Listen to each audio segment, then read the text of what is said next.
This village of widows, old people, and adolescents still seethes with resentment against the Greeks. It is one of the countless scars left on Cyprus by recent history, and it's unlikely to heal. Most Cypriots, Greek and Turkish, have an atrocity story they can tell. Sometimes, though, it has a heartening side to it. In 1974, Yanis Kleanthou, a Greek Cypriot hostage, was about to suffer in a terrible revenge planned by the Turks for an incident like the Tokni one. He was saved by the extraordinary action of a humane Turkish Cypriot policeman. Oh my God. We owe him our lives, 240 people. I mean, we would have been 240 missing, more than the 2,000 that are missing now. Nobody would have discovered us.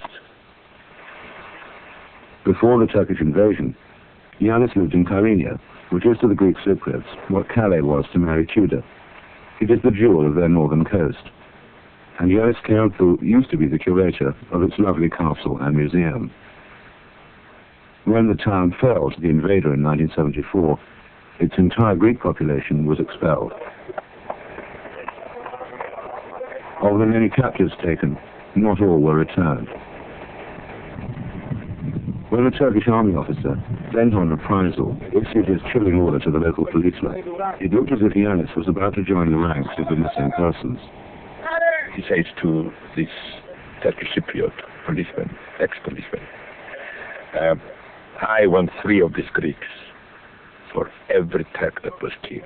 They killed 80 people, so I want 240 people.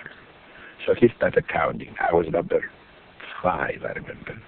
And number 6 was an ex-Greek police officer. And when he got on number 6, he stopped counting. And then he drew back and saluted this ex-police officer.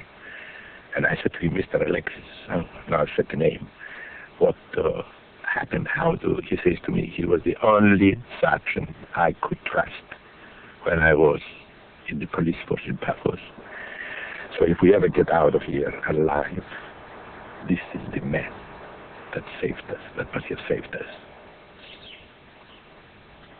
It was only later that Yanis discovered what had happened. With exceptional courage, the Turkish Cypriot policeman secretly telephoned the Red Cross. He told them exactly where to come and insisted that they do so at once. But instead of being a hostage, you might have been a casualty, and you were saved from that by the direct intervention of a Turkish Cypriot. Exactly, yes. I wish I knew the name of that man. I don't remember his name, and certainly he must, if he's not retired, he must still be in the Turkish police force in Nicosia or Kyrenia. Those Greeks who died, or are still missing, are also enshrined and commemorated, as here in a club run by Greek refugees from the town of Zodia. The ones who survived haven't seen their homes in 15 years. The dream of a lost ancestral home is the chief vernacular of this club, and of many like it. As ever in Cyprus, 1974 is yesterday, and the past is very fresh. Every month we are going to our house. That's my dreaming. We are expecting the time to go there. So this is the dream of the Zodia. With our passport, we can travel all over the world, except our house that we built, my family built, except our house. Yes. Mr. Elias, tell me how I would find your house, having to leave it to me to visit it. All right. Going from the main road from Nicosia to Moscow, you are arriving here just opposite to the elementary school. Here is the elementary school, and opposite to the elementary school is my house. To the undisguised amusement of the BBC camera crew, I crossed the line and videoed Zodia for its former inhabitants.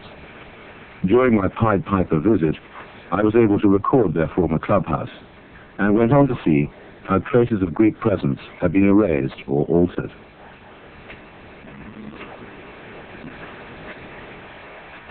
The Church of the Holy Cross in Zodia had become a Sati Zeki mosque of the village now renamed Bostanji. The Greek memorials had been desecrated, and not all of these inhabitants are Cypriot. Turkish Cypriot newspapers and opposition politicians confirm but tens of thousands of settlers have been brought from the mainland to beef up the Turkish presence on Cyprus, leading to resentment from many Turkish Cypriots too.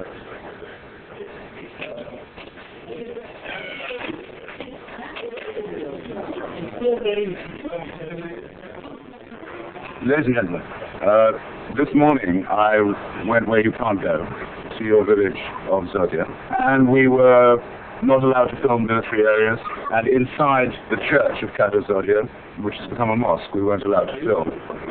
But what we've got, you will see, and I now present it to you. Very nice of you. This was the very first glimpse these people had had of their hometown for 15 years.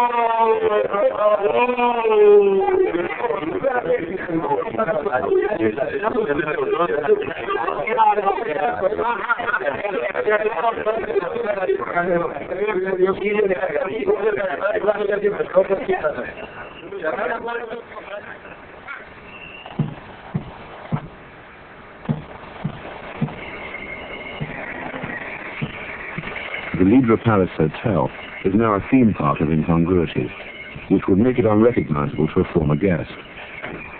There are 15-year-old shrapnel graffiti, for one thing.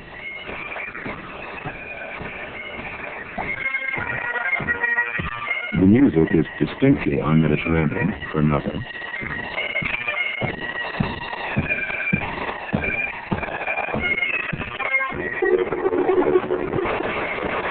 And the swimming pool is effectively men-only.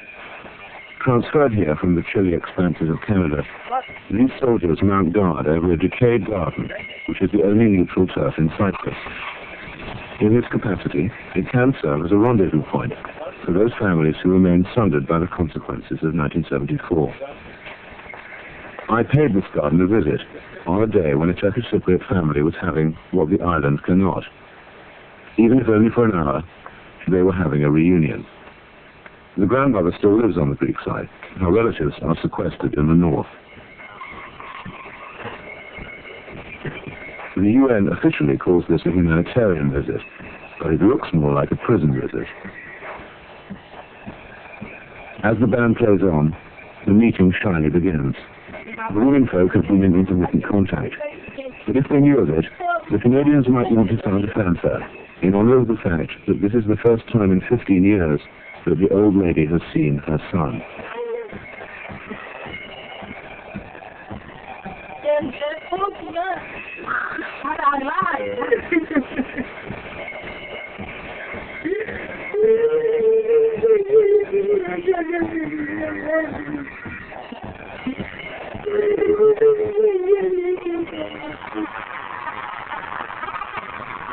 Humanitarian visits of one sort or another occupy a huge amount of UN time and money.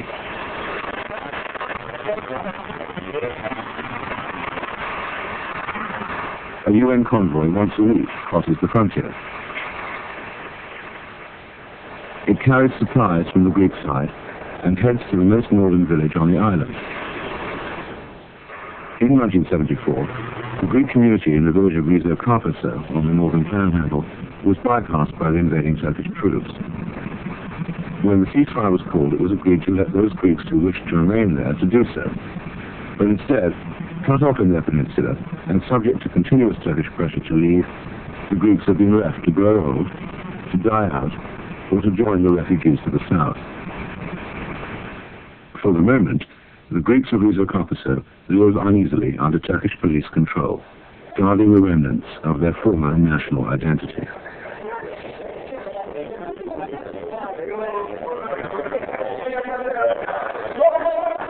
Charity may be received by the truckload, but this community is a limb without any real connection to its trunk or body.